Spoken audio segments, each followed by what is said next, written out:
കഴിഞ്ഞ 5 വർഷത്തെ പ്രവർത്തനമൊപ്പം തന്നെ ഉപതെരഞ്ഞെടുപ്പിലൂടെ MLA ആയി എത്തുന്ന മണ്ഡലത്തിലേക്ക് മികച്ച പ്രവർത്തനം കാഴ്ചവെക്കുന്നു. വളരെ പ്രതീക്ഷയോടെ തന്നെയാണ് തെരഞ്ഞെടുപ്പിനെ സമീപിച്ചത്. പക്ഷേ ഒരു ചെറിയ തിരിച്ചടി നേരിടാറുണ്ടായി. തീർച്ചയായിട്ടും ജനവിധിയിൽ 4250 ഭൂരിപക്ഷമാണ് ഇപ്പോൾ മുരളീധരന് അദ്ദേഹത്തിന് ലഭിച്ചിരിക്കുന്നത്.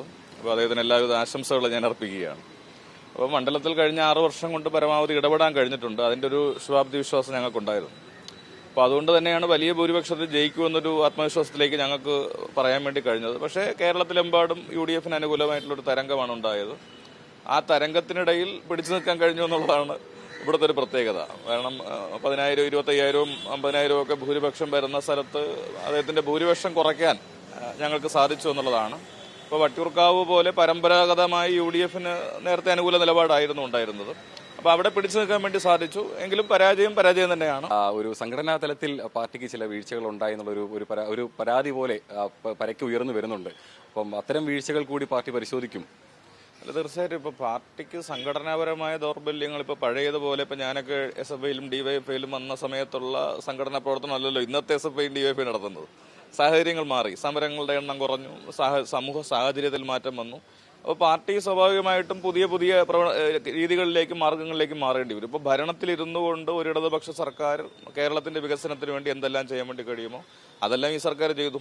അല്ല, തിരുവനന്തപുരത്ത് പാർട്ടി പിടിച്ചു നിന്ന് വേണം പറയാൻ. അപ്പോൾ നമുക്ക് 7ഓളം സീറ്റുകളിൽ വിജയിക്കാൻ വേണ്ടി കഴിഞ്ഞു. ചില സീറ്റുകളിൽ തിരിച്ചടി വന്നിട്ടുമുണ്ട്. അത് നമ്മൾ സ്വയം വിലയിരുത്തുകയാണ്. ഇപ്പോൾ നമുക്കറിയാമല്ലോ, ഇപ്പോൾ തുടർ ഭരണം വേണ്ട, അല്ലെങ്കിൽ തുടർച്ചയായിട്ടൊരു MLA വേണ്ട എന്നൊക്കെ ചിന്തകൾ പല രീതിയിൽ വരും. അപ്പോൾ അതിൻ്റെയൊക്കെ ഭാഗമായിട്ട് രാഷ്ട്രീയമായിട്ടുള്ള ഒരു സുനാമി പോലെയാണല്ലോ വന്നത്. 102 സീറ്റിലേക്ക് അവരങ്ങ് പോവുകയാണല്ലോ. അപ്പോൾ അത്രയും വലിയ ഒരു തേരോട്ടത്തിൽ ചില ഭാഗത്ത് വീഴ്ച വന്നിട്ടുണ്ട്. അത് തിരിച്ച് പിടിക്കാൻ വേണ്ടി കഴിയും.